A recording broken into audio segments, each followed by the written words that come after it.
Ég er 57 ára Já. og ég hef hafið tiltekt innra sem ytra. Vá, það er löngu tímabært, Dóra. Já. Þú ert alveg í rusli, bara alveg eins og ég. Já. Í þessu podcasti ætlum við að byrja bara á bókaskápunum. Já, því að bókaskáparnir segja mikið mann, ekki satt? Jú. Bókaskápurinn er spegill sálarinnar. Ok.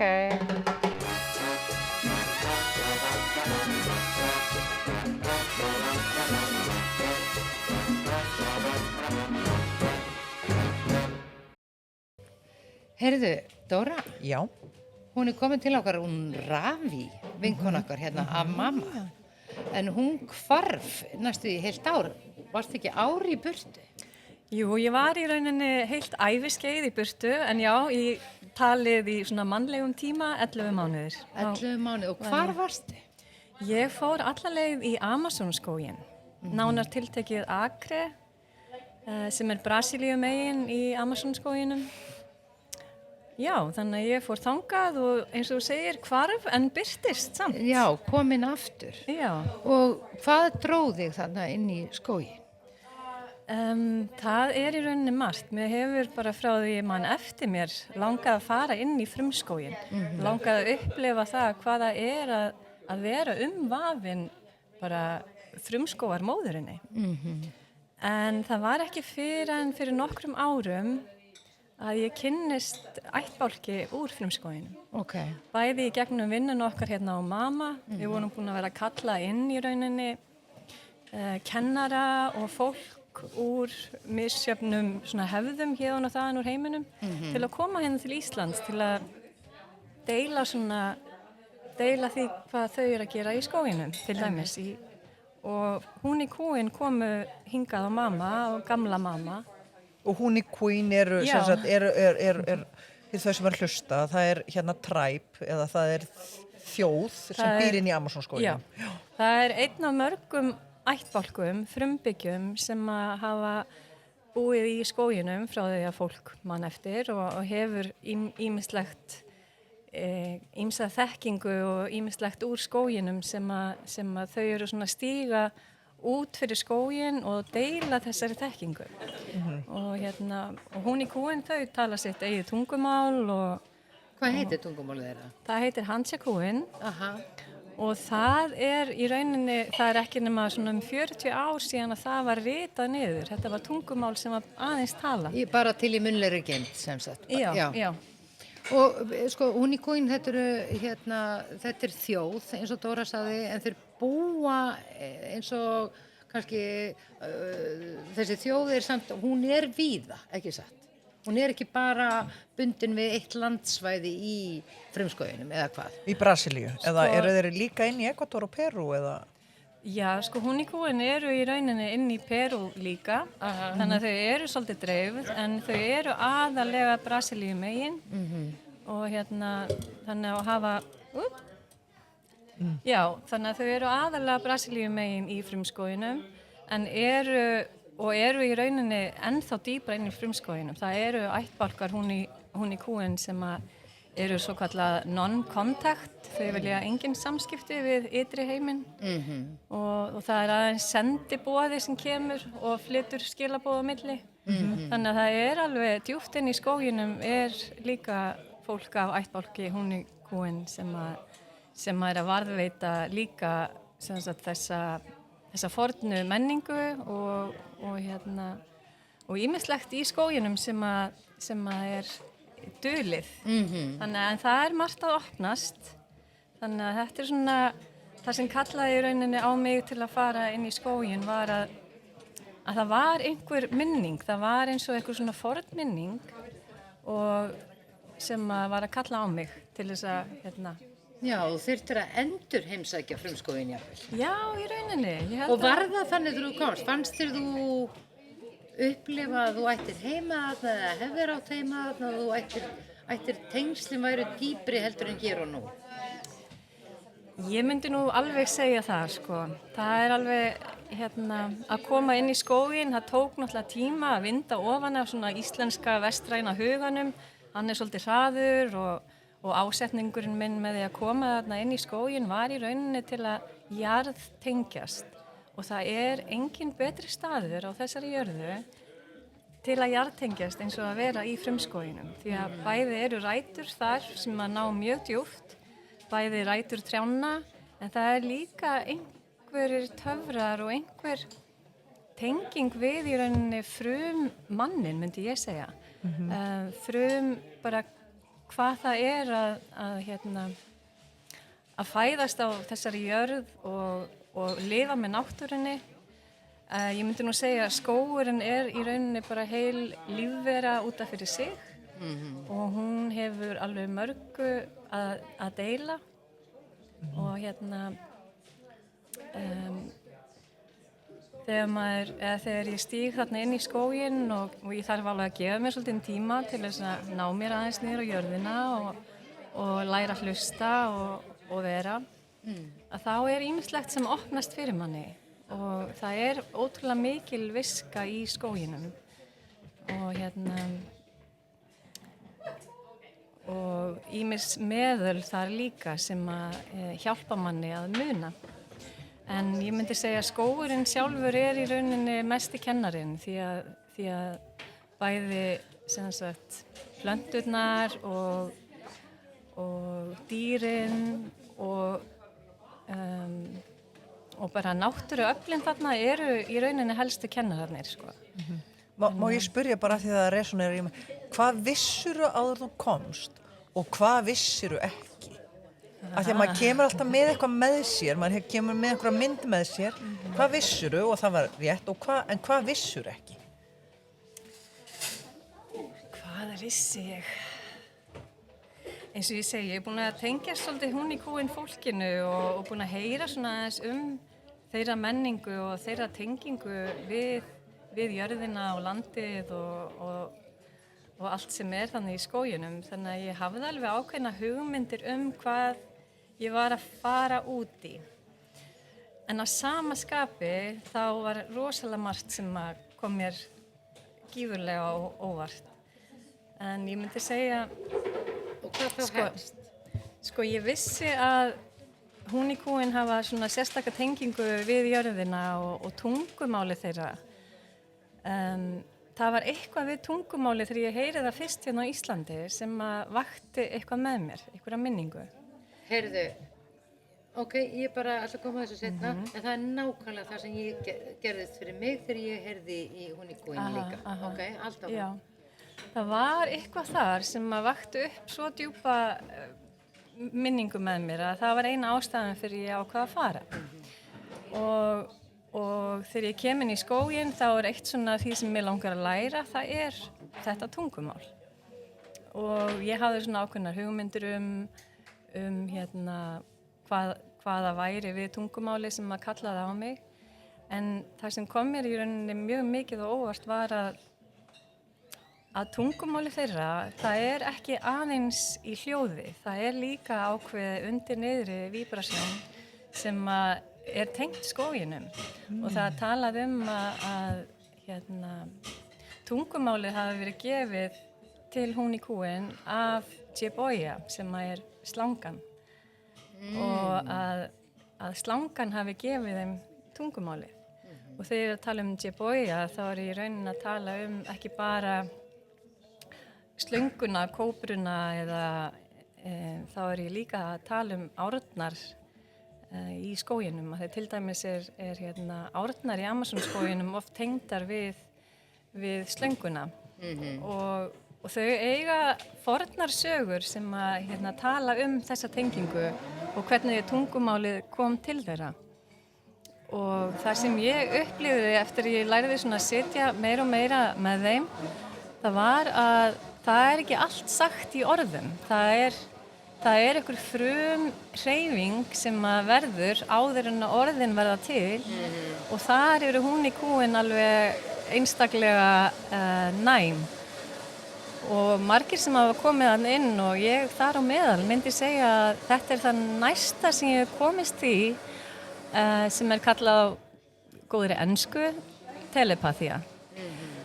Að það orka og það ásetningur og það ákveðið á bakvið allt sem þau segja á þessu heilaga tungumáli og það skilar sér í rauninni að maður fer að sjá myndir, maður jafnvel fer á einhvern stað og það skapast svona, þetta er svona myndrænt tungumál.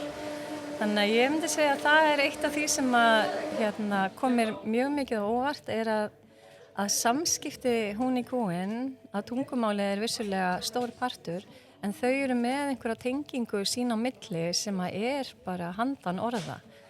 Og að upplifa það og að sitja með þeim og upplifa og heyra sögurnar þeirra og annað og í rauninni flytjast inn í þann heim sem að þau eru að deila á þess að í rauninni vita nokkuð. Að þetta er mjög margslungið tungumál og það er ekkert svo auðvelt að læra svona forntungumál.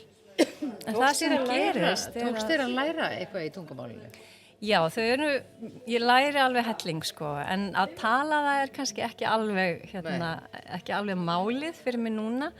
En jú, maður lærir heilmikið, þau eru mikið af sögum og þau eru með mikið af söngum og í rauninni eru sögurnar þeirra bornar áfram af söngum. Þannig að þau syngja mikið og þannig hefur tungumálið varðvist að mörgu leyti. Með söngun og þetta eru oft sagnaljóð, ekki sagt? Jú, já. Sem eru svona lýsingar á oft náttúrusöngur, ekki sagt? Þetta er tengt náttúrunni og líka plöntunum. Plönturnar eru í rauninni kennarar og með því að vinna með plönturnar þá oft eru plönturnar að gefa söngva og eru að tala ákveðið tungumál sem að þau svo ná að túlka og yfirfæra í söngva, þannig að þau hafa marga söngva tengda plöntum og dýrum og skóginum sjálfum og líka úr andaheiminum. Það eru ýmsar verur á sveimi í skóginum sem að fyrir hún í kúin eru þau bara partur af náttúrunni. En þetta eru oft andlegar verur sem að sjást ekki endilega með berum augum en fyrir þeim þá er þetta bara alveg jafn mikil raunveruleiki og vatnið og fuglarnir og þannig að það eru líka söngvar sem eru mjög djúpir og í rauninni mjög fornir og tala bara mjög forna heima. Jafnvel áður en að þessi jörð var til sko. Þannig að þetta er alveg. Má ég þá spyrja einu bara að því fyrir að spegla sem Íslendingur og við eigum þetta eins og hún Anna sagði við okkur að Íslendingar hún sagði ég hef aldrei hitt neina þjón sem er með eins aktíft þriðja auga en efast jafn mikið það á sama tíma. Þannig að það er eins og við höfum aðgangað heimunum en það er svo mikil í okkur að við megum dansa á milli heimana. Skilurðu hvað hún er að fara? Hún er portúgalsk, hún Anna, hún sagði þetta við okkur Steinu. Þá var ég að hugsa bara að þetta er greinilega fólk sem efast ekki. Það er með opið þriðja auga. Og einsa er alveg gilt og annað. Og hlustunin alveg bara mjög sterk. Og þau lifa í báðum heimunum eins og við Íslendingar okkur býðst þetta alveg. Við gætum að því við erum svo nálægt náttúrunni þó hún sé alltaf öðruvísi en þessi náttúra. Bara náttúruna stýrir okkur svo það er svo djúpt í okkar kerfi, bara að lifa með landinu, sjónum, veðrinu, öllu sko.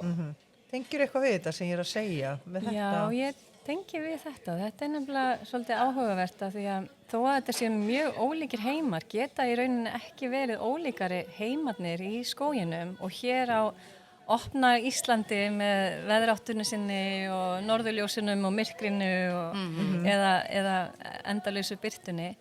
Það er ákveðin aðgangur sem við Íslendingar höfum.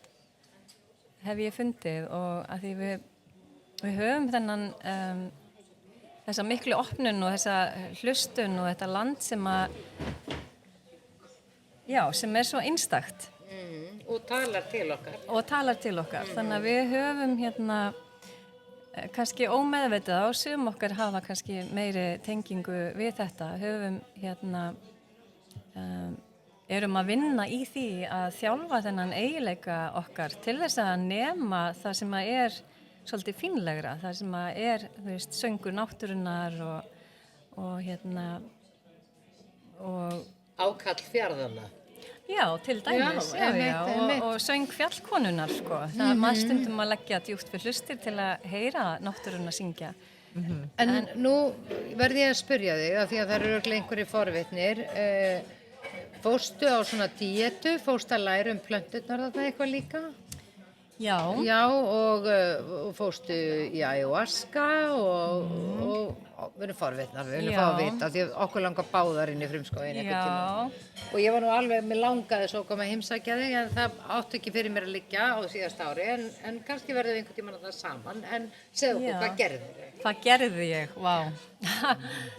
Sko, ég fer inn í skóginn og ég, sem sagt, hef ákveðin svona ásetning að kynnast piparnum. Það er þarna díeta sem heitir Hampaya og það var svona einn ásetningum mínum að fara þangað og læra það og ég tók alveg langa díetu og í rauninni nokkra díetur með Hampaya með piparjurtinni, sko. Og er þetta rosa sterkt? Sko, piparinn er í rauninni, já, hann er ansi sterkur en hann er settur á tunguna með, sem sagt, tjanna, borin á tunguna á fólki með goggi tjannafuglsins og tjannafuglinn er álitinn vera einn helsti boðberinn í frumskóginum. Hann býr yfir svona einstökum hæfileikum að hlusta og endurtaka hljóð í skóginum og líka er hann með sitt eigið tungumál, þannig að þetta er svona bæn tjannafuglsins að opna fyrir þessa tjáningu og þessa hlustun. Þannig að ég fór ansi djúpt með þessari plöntu. Og hvernig gengur þetta fyrir sig? Ertu þá bara innbyrða þessa plöntu? Og svo náttúrulega sem er mikilvægt í svona díetum, það er að taka út til dæmis salt og sykur, að hafa mjög einfaldan mat og einfalda í rauninni lífsitt, vera ekki á internetinu. Til að heyra í medisininu. Til að heyra í medisininu og kyrra hugan svolítið. Og hver er viskan í þessum pipar? Sko, það er í fyrsta lagi mikill eldur sem fylgir piparnum og mikill hiti og mikill orka, þannig að líkamlega þá fann ég alveg hvernig þetta opnaði hálsstöðina, opnaði hjartað og þannig að piparinn í rauninni líkamlega hefur þessi áhrif en svo líka hreinsar hann burt bara alls konar svona ský í huganum fann ég, þannig að það var svona margt sem að hvarf burt og hugurinn kyrraðist og hlustunin opnaðist og með þennan nýja eld í hjartanu þá líka svona opnaðist röddin ennþá meira og í skóginum er rosalega mikið sungið, það er rosalega mikil alegría eins og við talaðum. Já, þannig að gleði. það er mikil gleði og mikið sungið og það er mikið sungið til skógarins, þannig að það var mikið farið inn í skóginn og röddin opnuð og bara sungið í mikilli bæn og bara í mikilli gleði. Þannig að það er líka það sem er sko, myndi ég segja, aðal medicinu í skóginni. Röddinu þinni betur eftir þessa ferð? Já, ég ger það. Já, því að piparinn hjálpaði þér. Já, piparinn hjálpar. Aha. En á sama tíma er svolítið áhugavert svona ykkur að segja að skógurinn er svo lifandi, það er svo mikið líf, það er endalaus söngur, bara allan daginn, allan nóttina og það eru alveg vaktaskipti hjá þessum verum í skóginum. Þannig að það var svo mikið náttúrusöngur mikið músík bara og bara alla daginn að ég stundum sat ég bara og hlustaði og tók á móti og það var ótrúlega mikil gjöf sko. Þannig að en eins og ég segi það eru sérstakir aðilar innan skógarinn sem að hafa fengið mikla blessun með þessari díetu sem að hafa unnið með piparinn og sönginn og eru í rauninni svo kallaðir boðberar eða sendibúðar frumskógarins. Þannig að þetta er svona ein helgasta díetan þeirra. Hvað varstu lengi með þessu? Hvað varstu lengi í þessu? Ég myndi segja sko 10 dagar lengst en svona í og með yfir svona 2 mánaða tímabil, þá fór ég reglulega í skóginn með þá sjaman og öðru fólki og í rauninni aktiveruðum aftur piparinn. Því að þetta alveg, hvert skipti hefur áhrif, þannig að ég hef farið nokkrum sinnum og ég finn alveg hvernig það hjálpar að stimpla inn þennan kraft og hérna. Og krafturinn eins og segir, þetta fuglinn sem að kann að tala röddum allra annara og á samt sitt eigið tungumál. Samt að hún sitt eigið. Sko. Þannig að þetta eins og að channela eins og að maður verði ekki málpípa fyrir eitthvað, eins og maður heyri það sem vill koma í gegn.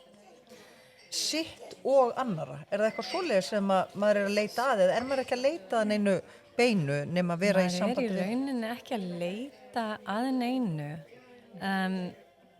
Af því að þegar hlustunin opnast, eins og þessi tjannafugl, hann ofsalega svona árvökull og opinn og hann getur verið mjög þögull og hann tekur á móti og hann vissulega tjannelar svolítið það sem að gerast í skóginum. Hann getur hermt eftir öllum hljóðum en hann líka að taka á móti þessum hljóðum í skóginum og búa til eitthvað nýtt. Þannig að hann bæði hlustandi og hann líka músikant og hann skeytir saman alls konar, þannig að Þannig að hann kennir creativity. Algjörlega.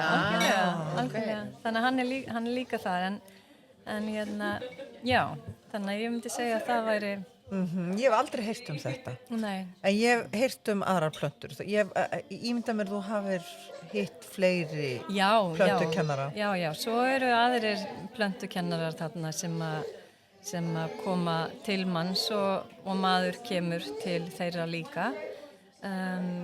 Ég myndi segja ein af ástæðunum fyrir því að ég kaus að fara í skóginn á þessum tíma. Það var að sitja með Nishibö eða ayahuasca því að ég kynnist þessari plöntu hér þegar hún í kúin koma og mér langaði að fara á heimaslóðir þessarar heilugu plöntu. Þannig að ég fer með líka þann ásetning að læra að vinna með þessari plöntu og hef alveg í nokkur ár nú þegar unnið með hana. En að sitja í skóginum á stöðum þar sem að þessi planta komin frá og það náttúrulega bara allt önnur upplifun sko. Þá fer maður að heyra betur og sjá betur. Hvernig nota Hunikúin ayahuasca? Það bara sjamaninn í þorpinu eða nota allir það? Hvernig þetta? Við hvaða tækifæri, hvers vegna og svo framvegis? Af því að við höfum ákveðna myndað í hvernig vestrænt fólk nálgast þetta með bæði heimsóknum, ættbálkar sem hafa komið og ferðast heiminn og gera það, en svona, hvernig þetta heima fyrir? Hvernig farið með þetta? Það í rauninni og nú alveg þetta 2 plöntur sem að búa til þetta brú, ekki satt? Jú. Já, það sem sagt vínviðurinn sjálfur en svo það líka laufin sem notuð. Já. Hvað það sem heitir Bóbinsana? Það tréð? Bóbinsana blóm. Það blóm? Það annað, já. Það annað? Já. Ok. En ég vil fá svar við hinn. Hérna, hvenar þau að nota þetta? Já, þau sem sagt, sko, það í rauninni við misjafna viðburði. Það bæði þegar þau vilja koma saman í gleðinni og með tónlistina og að lyfta orkunni upp í bæn. Þá koma þau oft saman og þá verið að vinna rosalega mikið með dansa og það verið að vinna með söngvana og hreyfa við orkunni sem stór sem sagt hópur. Þannig að stundum hafa verið sko 80, ég held að stærsta athöfnin sem ég fór í þarna úti voru alveg 80 manns að syngja og dansa og að biðja fyrir heiminum, biðja fyrir friði og tengingu. Þannig að það var oft svona viðburðir sem voru ofsalega kröftugir og það var farið mjög hátt og það var í rauninni svolítið eins og verið að klífa svona himnastiga og bara bera út orku hjartans og og tengingar og sameiningar og það er mikið gert í gegnum söngvana og hvað Og á maður að þá taka þá alla fjölskyldurnar þátt, ungir sem aldnir, taka allir innefnið, Já, það er alveg líka ungt fólk. Ungt fólk, já, ég held að svona yngsta fólkið sem var að taka á móti þessu meðalið þarna úti hefur verið svona 12 ára. Já, En þau sko yngri börn fá oft svona smá á tunguna bara mjög snemma, bara nokkra mánuða gömul, bara alltaf að tengja þau við skóginn og verur skógarins. Já, þannig að það, en í þessum stóru serimónium þá er alveg svona fólk frá 12-13 ára og alveg bara öldungar sko. Já. Og koma stundum ólík þorp saman og koma saman til að deila saman. Þannig að það er alveg svona með stærri serimóniunum. Þannig að serimóniunum virðast vera bara, fólk kemur saman og svo í gegnum dansinn og sönginn, það bara svona verða svona energisti fólk að stilla sig saman og kannski hreinsa eða hvað. Já, í upphafi er yfirleitt sjamaninn eða pasjei sem að talað pasjei þannig í skóginum. Yfirleitt opna þeir rýmið þá með helgum bænum og helgum söngum og fólk hlustar og fer inn á við.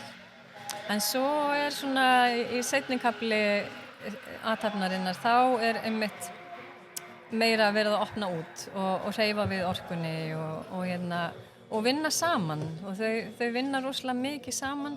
Þau nota eins og ég segi söngvana en þau nota líka mikið af plöntum úr skóginum sem reykblessun þannig að þau blessa hvort annað og blessa rýmið með plöntum sem þau brenna. En ég myndi segja að þessar stærri athafnir snúast mikið það að hreyfa við og dansarnir og söngurinn er þar svona í lykil hlutverki. En svo eru líka dýpri athafnir sem að fara fram þá með færra fólki og meira í kyrrð og farið inn í skóginn eða farið í svona malóka sem að það er svona eitt af svona heilugum rýmum sem að fólk getur komið saman í sem sækist eftir heilun og þar er meiri kyrrð dýpri bænir og þá er meira farið til fólks og þau hafa náttúrulega einstaka heilunar hæfileika þetta fólk. Þau eru svo tengd að bara sitja í nærveru þeirra eða fá bæn eða blessun eða það sé lagt hendur á mann. Það er meira, svona minni serimóníur eru meira fyrir svona heilum og það eru oft mun dýpri og þá er jafnvel tekið meira á móti medicininu eða nisibu eða það er það sem þau kalla í skóginum eða ayahuasca og þar hefur fólk svona meira tækifæri til að leggjast niður og leyfa plöntunni að vinna á dýpri hátt. Af því það er vissulega mikilvægt að vera í orku gleðinnar og upplyftingar en það er líka hinn póllinn. Stundum þurfum við að fara djúpt inn á við. Já, stundum þurfum við að fara hann í dýpið svo við getum sungið og hlegið. Já, akkurat, stundum það maður bara að opna því það er bara... Maður þarf bara að fara stundum að fara út með ruslið, þetta er bara svona. Já, og það er líka bara því dýpra sem maður getur farið og opna þar því hærra kemst maður líka og þannig að þetta er þessi dans. En svo er náttúrulega bara aðal medicinið líka bara er fjölskylda hún í kúin og hvernig tengingin þeirra er við hvort annað og náttúruna og bara það er í rauninni engin klukka, það er sólin, fuglarnir, vindurinn sem að rigningin vissulega sem að stjórnar tímana. Já, algjörlega. Við vorum að tala um daginn, þú veist, dagurinn á bara að hætta þegar sólin sest, eins og núna í desember. Þá bara fólk að fara að losna og komast í, þú veist, ég meina, sólin og himintúlin eiga þetta bara að stjórna dögunum, ekki ykkur klukka. Þetta meikar engan sens að klukku stjórna þessu, sko. Já. Vá, þetta er alveg, Vá. sko, það er svo gaman að hlusta á þau tala. Það er, sko, þú kemur alveg heilan heim með þér og ég er að hugsa Já. bara, því að, þú veist, við höfum ekki tíma til að tæma, þú þarft eiginlega að vera með kvöld hérna á mamma, þú kallar til konur og segir okkur aðeins frá. Já, þetta er náttúrulega bara mjög óvænt boð að koma hérna núna. Já, Ég kom veit. bara hérna með einaugðu ugluna mína og Já, ætla ég veit að að við setja hérna urðum að plata þig. þannig að já, en það er mikill En heiður mér og langar gott að koma. En mér langar að spyrja þig, Ravi, af því að þú kemur tilbaka og ég hef farið svona í burtu í heilt ár í svona langt ferðalag þar sem að maður er ekki með, maður er bara gengur á eigin vegum einhvern veginn. Mér langar að spyrja þig, hvað þegar þú kemur tilbaka, maður er í öðrum rytma, það tók mig marga mánuði að komast aftur inn í rytman á Íslandi, til dæmis. Spurningin er, hvað langar þig að halda í sem þú ert að koma með þér?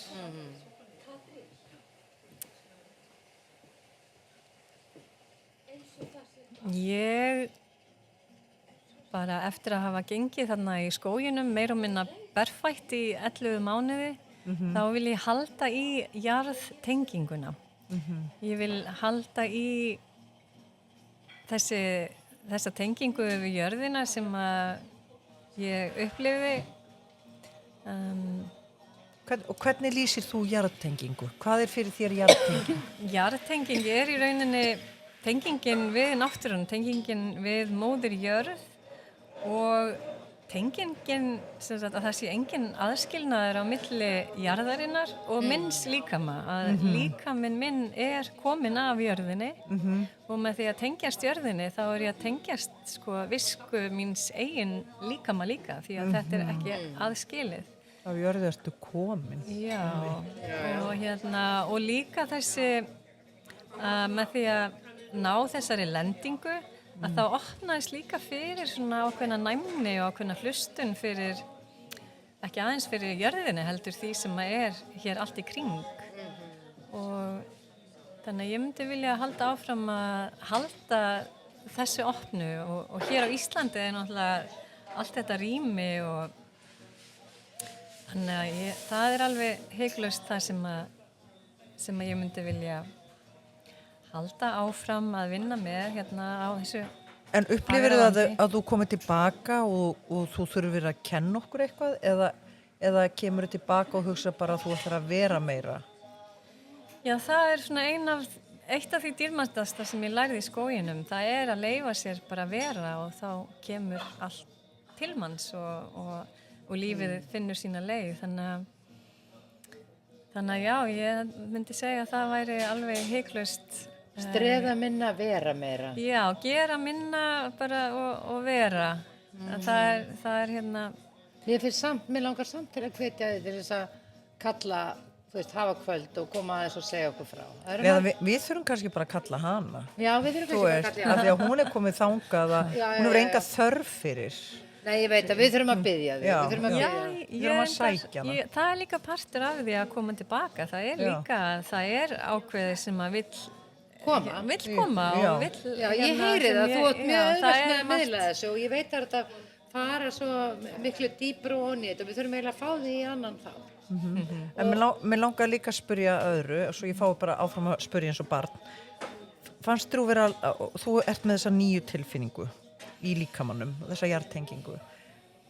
Upplifir að þú hafi verið langt frá þessu, af því nú ertu búin að vera á margra ára ferðalagi, þú ert búin að vera í samtali við plöntur og þú ert búin að vera í innri svona vinnu og svona mikil medicine kona. Upplifir að þú hafi verið langt frá þessum stað sem þú náður að tengjast með því að vera þarna 11 mánuði berfætt í frumskóginum. Sko, Ísland fyrir mér er svo rosalega opið land, það er svo mikið hreyfing og það er svo mikið að vera í háloftunum, það eru norðurljósin og það er bara orka veðursins og eldurinn í jörðinni er rosa mikil hreyfing og ég myndi segja á svona ég síðustu 12 árum hef ég alveg markvisst verið að vinna í því að tengja inn á við að lenda svona á sér jörð en það hefur verið erfitt hérna á Íslandi fyrir mig og hugurinn sterkur, bæði svona vestræni hugurinn og kannski minn hugur og þessi opnun fyrir þessi opnun sem að býr innra með mér fyrir stjörnunum og himintunglunum og öllu því sem að gerast að ég myndi segja hafi bara verið einhvers staðar á flugi í mörg ár og áttaði mig ekki einu svona á því fyrir að það ýmislegt sem að það ýmsir kennarar sem að mæta manni á þessari lífsleið og maður kannski sér það ekki þegar það gerist en eftir á að hyggja þá getur maður sko aldeilis fengið nýja sýn á það og jafnvel þakkað fyrir erfiðustu reynslur í lífinu og þannig að ég fékk svona svolítið harkalega kannski lendingu fyrir mörgum árum og þurfti þá í rauninni að fara mjög djúpt inn á við og byggja mig upp á ný. En það er kannski önnur saga en til að kannski að kristallisera þetta þá var ég vissulega búin að vinna að því að svona ná lendingu og tengjast aftur jörðinni og tengjast mér og læra að tengjast fólki aftur. En það var alltaf þessi orka vindsins. Ég get eiginlega ekki orðað öðruvísi en að það hafi verið svona svo mikil hugurinn hefur mjög víða vangi og er fljótur og það var svo þannig að þó ég hafi verið búin að vinna með öllum mínum aðferðum með jóganu og öndun og bara svo mörg tól sem að ég hafði en náðir ekki alveg að lenda ég tengi svo rosalega við þetta ekki alveg að lenda þannig að þetta var mjög lifandi fyrir mér þegar ég fer inn í skóginn þannig að ásetningurinn minn við að koma í skóginn var mjög djúpur þetta var í rauninni mjög djúp bæn að koma bara aftur í rauninni að finna til og að vera til og komast til jarðar í rauninni sérstaklega maður hefur svona mikið aðgengi að eins og þú segir hinni tíðnin eða háu tíðnin eða vindinum eða hugmyndunum og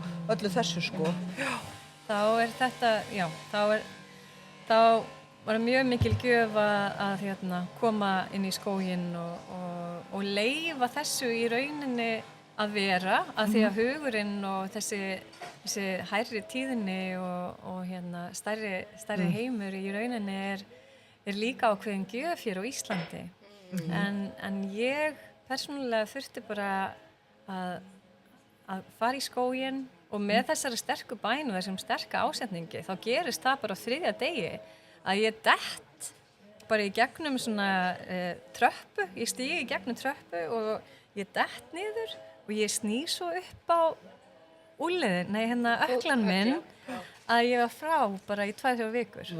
Gast ekki labba neitt? Ég gat bara ekki labba. Bara kyrsett? Heyrðu og þá bara kyrsett og þurfti bara að gjöra svo vel að sitja og fékk bara heilara héðan og þaðan úr ýmsum þorpum til að leggja hendur á fótinn og bara blessa vinstri fótinn minn og bjóða,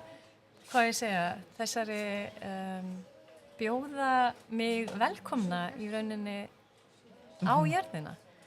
Þannig að það var alveg mjög merkilegt hvernig skógurinn á það til bara ef þú ert með hreinan ásetning, opið hjarta og tilbúin að taka á móti, tilbúin að sleppa tökum á öllu því sem þú hélst og værir, tilbúin að sleppa tökum á fortíðinni og bara koma og vera hér, þá bara sér andi skógarins og fólkið, þá bara sér það bara rest sko. Þannig að þetta var alveg, þetta var alveg bara, þannig að en svo þurfti ég bara svolítið að læra að ganga upp á nýtt. Og það er bara, engin staður betri á jörðinni sem að ég hef upplifað enn sem komið að ganga á jörð sem að hefur ekki breyst, er búin að vera eins bara í árþúsund tugi 20.000 ára. Þannig að ég myndi segja að það hafi verið sko Mér fer alveg að langa til að kyssa þig fæturnar af því að hafa verið að labba þarna í þessu frumskógi. En það búið alveg svakalega gaman að tala við, en þú verður eiginlega að lofa okkur því að koma aftur. Það meira sem við þurfum að rukka þau. Já, það alveg ýmislegt ennþá. Þannig að endilega. Og líka bara frétta því hvað ætlar að brasa á 9 ári. Ertu ekki spennt fyrir 9 ári? Ég mjög spennt fyrir þessu ári, sko. Og það gaman að segja frá því að nú ár snáksinn, sko. Þannig að það klárast ekki fyrir í febrúar og þá tekur eldhesturinn við.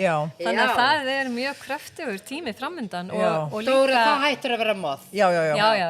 Og þá bara fuðrað það upp í loga og verður. Það er að brenna þetta moð af því að það þarf að verða að enda. Já, átturinn að enda koming, brennum þetta moð. Ég brenn þetta moð þennan Dóra, svo byrjar hann ekki lengur. Ok. Brenn þú, moð.